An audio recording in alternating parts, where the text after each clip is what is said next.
বিশ্ব সংবাদে আপনাকে স্বাগত। শুরুতেই জানাবো হাতে পাওয়া সর্বশেষ আন্তর্জাতিক সংবাদের শিরোনাম, পরে বিস্তারিত। শুরুতেই জানাবো এই মুহূর্তে হাতে পাওয়া সর্বশেষ গুরুত্বপূর্ণ আপডেট সংবাদ। ইরান ইসরায়েল ফিলিস্তিনি ত্রিমুখী যুদ্ধ চলছে। এবার ইরানকে পারমাণবিক বোমা তৈরির আহ্বান। এবারে জানাবো গাজা যুদ্ধ নিয়ে যুক্তরাষ্ট্র কাতারের নীল নকশা ফাঁস।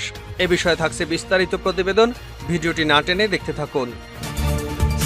জানাবো ইসরায়েলে হামলা চালানোর পর থেকে ইরানকে সাহায্য করছে চীন। মধ্যপ্রাচ্যের অন্যতম শক্তিশালী দেশ ইরান এপ্রিল মাসে ৩০০-রও বেশি ক্ষেপণাস্ত্র ও ড্রোন দিয়ে ইসরায়েলে হামলা চালিয়েছিল। এরপর থেকে ইরানের তেল রপ্তানির উপর কঠোর নিষেধাজ্ঞার বিষয়টি আলোচনায় আসে, যে তেলের উপর নির্ভর করে দেশটির অর্থনীতি। এদিকে ইসরায়েলের রাফায় স্থল হামলা না চালানোর বিষয়ে যুক্তরাষ্ট্রের কাছে নিশ্চয়তা চেয়েছে হামাস। হামাসের জ্যেষ্ঠ মুখপাত্র ওসামা হামদান বলেন, যে কোনো যুদ্ধবিরতি চুক্তিতে সম্মত হলে ইসরায়েলি বাহিনী রাফায় স্থল অভিযান চালাবে না। হামাসকে এই নিশ্চয়তা দিতে হবে যুক্তরাষ্ট্রের। এবারে থাকছে মিশরের রাজধানী কায়রোতে দ্বিতীয় দিনের মতো শুরু হয়েছে যুদ্ধবিরতির আলোচনা। এতে মধ্যস্থতা করছে কাতার এবং মিশর কর্তৃপক্ষ। তবে হামাসের এক নেতা জানিয়েছেন, ইসরায়েলের প্রধানমন্ত্রী বেঞ্জামিন নেতানিয়াহু ব্যক্তিগতভাবে যুদ্ধবিরতি চুক্তিতে বাধা দিচ্ছেন। এবং সর্বশেষ জানাবো যুক্তরাষ্ট্রে কোনোভাবেই থামছে না শিক্ষার্থীদের বিক্ষোভ, ছড়িয়ে পড়েছে দেশে দেশে। এবার মিশিগান বিশ্ববিদ্যালয় স্নাতক সমাপনী অনুষ্ঠানে বিক্ষোভ প্রদর্শন করেছেন শিক্ষার্থীরা। এতক্ষণ শিরোনাম শুনছিলেন, এবার বিস্তারিত। প্রিয় দর্শক, আপনি যদি এই চ্যানেলে নতুন হয়ে থাকেন, ভিডিওটি দেখতে দেখতে চ্যানেলটি সাবস্ক্রাইব করে আমাদের সঙ্গে থাকুন। আর এই ভিডিও সম্পর্কে আপনি আপনার মূল্যবান মতামতটি কমেন্ট বক্সে জানিয়ে দিন। আর হ্যাঁ প্রিয় দর্শক, জানিয়ে দিন ভিডিওটি কোথা থেকে দেখছেন। এবার ইরানকে পারমাণবিক বোমা তৈরির আহ্বান। ইরানের বিশিষ্ট অর্থনীতিবিদ ও সাংবাদিক এবং সংস্কারপন্থী রাজনৈতিক সাইদ লাইলাস দেশটির কর্তৃপক্ষকে পারমাণবিক বোমা তৈরির আহ্বান জানিয়েছেন। সাবেক এই রাজনৈতিক বন্দী ইরানে সামরিকীকরণ পারমাণবিক কর্মসূচির পক্ষে। মিডল ইস্ট আই জানিয়েছে, একটি সাক্ষাৎকারে এমন আহ্বান জানিয়েছেন স্পষ্টভাষী সংস্কারবাদী এই বিশ্লেষক। তিনি দাবি করেছেন, ইরানের পারমাণবিক কর্মসূচি ধারাবাহিকভাবে পারমাণবিক অস্ত্র অর্জনের লক্ষ্যেই হয়েছে। তার মতে, এই জাতীয় শক্তি অর্জন করা ছাড়া দেশটির কোনো বিকল্প নেই। মার্কিন পররাষ্ট্রের এটমস ফর পিস উদ্যোগের অধীনে পারমাণবিক উৎক্ষেপণের উল্লেখ করে তিনি বলেছেন, ১৯৭৫ সালে তার সূচনা হওয়ার পর থেকে ইরানের পারমাণবিক কর্মসূচি পারমাণবিক বোমা অর্জন করা ছাড়া অন্য কোনো উদ্দেশ্য অনুসরণ করেনি। যদিও ইরান ক্রমাগতভাবে দাবি করে যে তারা পারমাণবিক কর্মসূচি শান্তিপূর্ণ উদ্দেশ্যে, তবে ইরান এবং ইসরায়েলের মধ্যে সাম্প্রতিক সরাসরি সামরিক সংঘর্ষ তেহরানকে তার প্রোগ্রামটিকে সামরিক দিতে ধাবিত করতে উস্কে দিচ্ছে। তবে লাইলাস এটিকে পারমাণবিক কৌশলের একটি নতুন উন্নয়ন বলে মেনে নিতে নারাজ। তার মতে, প্রথম পারমাণবিক বোমা পরীক্ষা পরিচালনার বিষয়ে সাম্প্রতিক আলোচনায় কৌশলের পরিবর্তন প্রতিনিধিত্ব করে না, বরং এই কৌশলটি আগে খোলাখুলিভাবে স্বীকার করা হয়নি। বর্তমান ভূরাজনৈতিক পরিস্থিতি কিছু ব্যক্তিকে ইরানের প্রথম পারমাণবিক বোমা পরীক্ষা করার বিষয়ে প্রকাশ্যে আলোচনা করতে বাধ্য করে। ব্যাখ্যা করে বলেন ইরানের রক্ষণশীলদের সোচ্চার সমালোচক লাইলাস। ২০০৯ সালে সবুজ আন্দোলনের সময় তাকে গ্রেপ্তার করা হয়। ওই সময় ১০০ দিনের বেশি নির্জন কারাগারে রাখা হয়েছিল তাকে। তিনি প্রকাশ্যে পারমাণবিক কর্মসূচির জন্য একটি সামরিক লক্ষ্যের পক্ষে ক্রমাগত সংস্কারবাদী বিশ্লেষক হিসেবে নিজেকে দাঁড় করিয়েছেন। আমাদের অবশ্যই প্রথম পারমাণবিক বোমা পরীক্ষা করতে হবে। ইরান নিজেকে ভূরাজনৈতিকভাবে বিচ্ছিন্ন মনে করে। তাছাড়া মধ্যপ্রাচ্যে যে পরিস্থিতি, সেটাই দাবি করে যে আমরা পারমাণবিকীকরণের দিকে অগ্রসর পদক্ষেপ গ্রহণ করি, উপসংহারে বলেন লাইলাস। গাজা যুদ্ধ নিয়ে যুক্তরাষ্ট্র কাতারের নীল নকশা। গাজা থেকে ফিলিস্তিনিদের স্বাধীনতাকামী সংগঠন হামাসকে কোনোভাবেই উৎখাত করতে পারছে না ইসরায়েল। তবে এবার ভিন্ন এক জায়গা থেকে সংগঠনটিকে চেপে ধরতে চাইছে ইসরায়েল এবং পশ্চিমা মিত্র যুক্তরাষ্ট্র। কাতার ভিত্তিক হামাসের রাজনৈতিক অফিস নিয়ে নতুন এক চক্রান্তের নীল নকশায় মেতে উঠেছে দেশটি। নিজেদের পরিকল্পনা বাস্তবায়নে কাতারকেও দলে ভিড়িয়েছে যুক্তরাষ্ট্র। শনিবার ওয়াশিংটন পোস্টের বরাতে এ তথ্য জানিয়েছে জেরুজালেম পোস্ট। প্রতিবেদনে বলা হয়েছে, যুক্তরাষ্ট্রের শীর্ষ পর্যায় থেকে এমন চাপ আসার পর প্রতিক্রিয়া ব্যক্ত করেছে কাতার। যুদ্ধবিরতিতে রাজি না হলে জোরপূর্বক দেশ থেকে বাধ্য করা হতে পারে বলে কাতারের পক্ষ থেকে হামাস নেতাদের জানিয়ে দেওয়া হয়েছে। ৩ জন সিনিয়র কর্মকর্তার বরাতে ওই প্রতিবেদনে বলা হয়েছে, কাতার কয়েক মাস ধরে হামাসের শীর্ষ নেতাদের দেশটি থেকে বের করে দেওয়ার প্রস্তুতি নিচ্ছে। তবে শুধু দেশ থেকে বহিষ্কারই নয়, কাতারে হামাসের রাজনৈতিক অফিসও বন্ধ করে দেওয়া হতে পারে।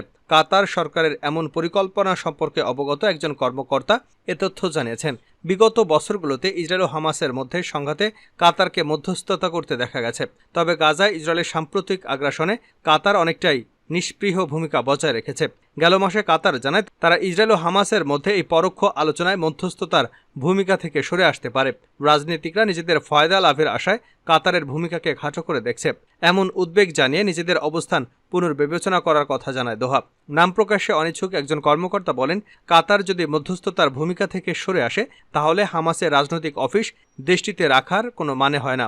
বাইডেন প্রশাসনের আশা হামাসের নেতাদের কাতার থেকে বের করে দেওয়ার হুমকিতে রাজনৈতিক ফায়দা হতে পারে।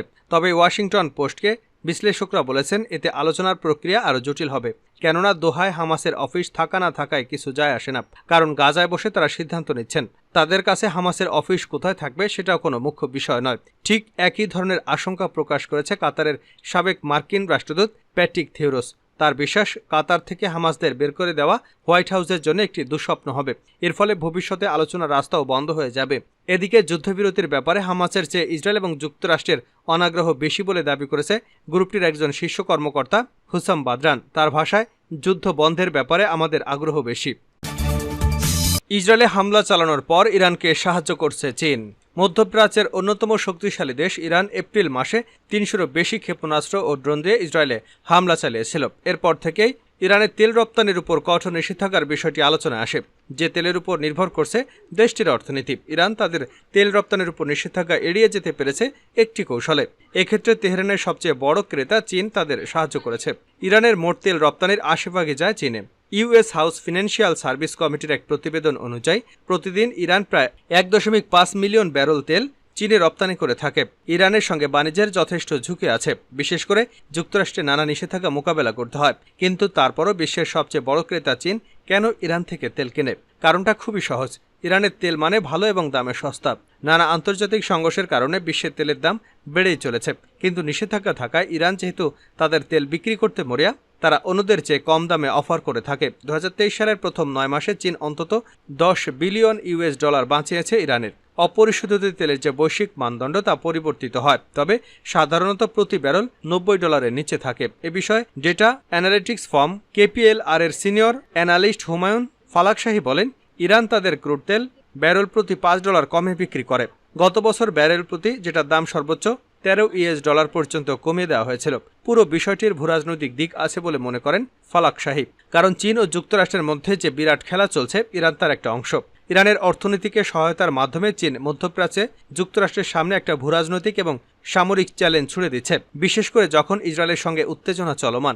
বিশ্লেষকদের বিশ্বাস, ইরান এবং চীন কয়েক বছর ধরে একটা সূক্ষ্ম পদ্ধতি আবিষ্কার করেছে তেহরানের নিষিদ্ধ তেল আমদানি রপ্তানির জন্য। এই বাণিজ্য কৌশলের প্রধান উপকরণ হল চাইনিজ চায়ের পাত্র এবং ছোট স্বাধীন রিফাইনারিজ।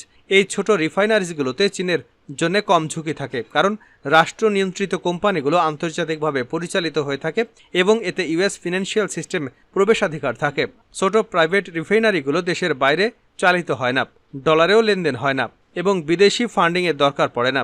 তেলের ট্যাঙ্কারগুলো বিশ্বজুড়ে সমুদ্রে ট্র্যাক করা হয়। বিভিন্ন সফটওয়্যারে তাদের অবস্থান, গতি এবং রুট পর্যবেক্ষণ করে।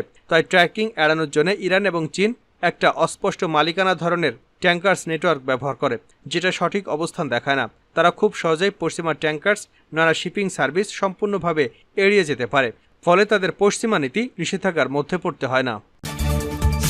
যুক্তরাষ্ট্রের কাছে যে নিশ্চয়তা চায় হামাস।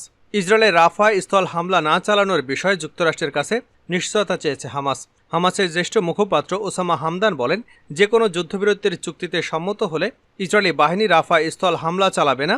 হামাসকে এই নিশ্চয়তা দিতে হবে যুক্তরাষ্ট্রের। আল জাজিরাকে বলেন, আমরা এখনও মূল বিষয়গুলো নিয়ে কথা বলছি, যা হলো গাজার সম্পূর্ণ যুদ্ধবিরতি এবং গাজা থেকে ইসরায়েলের সম্পূর্ণ প্রত্যাহার। দুর্ভাগ্যজনকভাবে নেতানিয়াহু তার এক বিবৃতিতে স্পষ্ট করে বলেছেন, কোনো যুদ্ধবিরতি হোক বা না হোক, তিনি রাফার বিরুদ্ধে হামলা চালিয়ে যাবেন, যার অর্থ কোনো যুদ্ধবিরতি হবে না। হামদান আরও বলেন, যুদ্ধবিরতিতে পৌঁছতে আমাদের বোঝাপড়ার অর্থ হচ্ছে রাফা সহ গাজার কোথাও আর কোনো হামলা হবে না। ২০২৩ সালের ৭ অক্টোবর ইসরায়েলে হামলা চালায় হামাস। এতে প্রায় ১,২০০ জন নিহত হয়, আহত হয় ৪,০০০-এর মতো। হামাস জিম্মি করে ২৪০ থেকে ২৫৩ জনকে। ইসরায়েল ধারণা করছে এখনও প্রায় ১৩০ জন হামাসের কাছে জিম্মি আছে। গাজার স্বাস্থ্য মন্ত্রণালয় জানিয়েছে, গাজায় ৭ মাসে বোমা হামলায় ৩৪,৬০০ জনেরও বেশি মানুষ নিহত হয়েছে। গাজার ২২ লাখ মানুষের অর্ধেক অনাহারের দ্বার প্রান্তে। গাজার দক্ষিণাঞ্চলীয় রাফায় ইসরায়েলি সামরিক অভিযানের আশঙ্কা নিয়ে উদ্বেগ বেড়েছে। সর্বশেষ জানাবো, যুক্তরাষ্ট্রে থামছে না শিক্ষার্থীদের বিক্ষোভ, ছড়িয়ে পড়েছে দেশে দেশে। যুক্তরাষ্ট্রে থামানো যাচ্ছে না ফিলিস্তিনপন্থী শিক্ষার্থীদের বিক্ষোভ। এবার মিশিগান বিশ্ববিদ্যালয় স্নাতক সমাপনী অনুষ্ঠানে বিক্ষোভ প্রদর্শন করেছেন শিক্ষার্থীরা।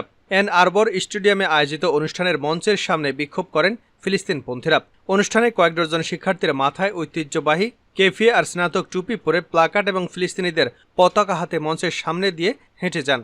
এ সময় দর্শকেরা বিক্ষোভকারীদের সমর্থন দিতে দেখা যায়। ক্যাম্পাস পুলিশ দ্রুত বিক্ষোভকারীদের ঘিরে ফেলে এবং স্টেডিয়ামের পেছনের অংশে নিয়ে যায়। অন্যদিকে ভার্জিনিয়া বিশ্ববিদ্যালয় পুলিশের সঙ্গে ধস্তাধস্তি হয়েছে। বিক্ষোভরত শিক্ষার্থীদের সামাজিক যোগাযোগ মাধ্যমে বিক্ষোভকারীদের পোস্ট করা এক ভিডিওতে দেখা যায় এক বিক্ষোভকারীকে নলের উপর দিয়ে টেনে নিয়ে যাচ্ছে পুলিশ। এর আগে কলম্বিয়া বিশ্ববিদ্যালয় শিক্ষার্থীদের উপর গুলি চালিয়েছে পুলিশ, যদিও ঘটনাকে দুর্ঘটনাবশত বলেছে পুলিশ। যুক্তরাষ্ট্রের বিশ্ববিদ্যালয়গুলোয় চলমান বিক্ষোভ এখন বিশ্বের বিভিন্ন দেশে ছড়িয়ে পড়েছে।